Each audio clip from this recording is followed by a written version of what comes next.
Okay, it's very difficult to do anything when the country is in the situation in which it is right now. And I have been observing what has been going on in the country since morning. Like many of us who are interested in what's happening in the country. And quite frankly, it's very painful and very unfortunate to see, what is going on in the country, because I don't think there's someone around who thinks we should be living like this every day. And our young people getting out, expressing themselves, and the level of violence that we have seen, the level of destruction in the country is unbearable.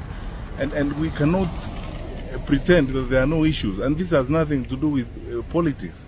Whatever side of the political divide you belong to, these issues need to be addressed. I keep asking this question: how many lives are we going to lose before we start listening and reasoning with each other? Because what is being asked here really is attention, and then to ensure that we work in an inclusive manner to address the challenges that we face. And we cannot pretend that the challenges don't exist, and then we live as if those who are raising questions, or those who are on the streets, like our young active Kenyans, are just doing it for any other reasons except trying to address the real issues that they deal with on a day-to-day basis.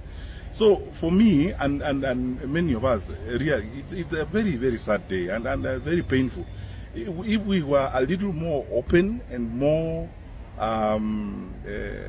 focused in addressing some of these issues, we should not have gotten here this year. Because when this happened last year, there are promises that were made that were never fulfilled. Personally, I've been thinking, actually, and maybe I'll speak about this some more when I get out and start having conversations with people.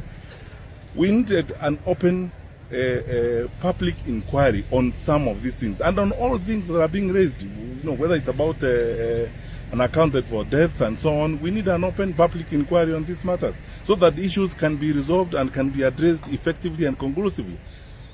We cannot go on like this, because the question you ask yourself every day is: how many more lives are we going to lose before we start listening and reasoning with each other?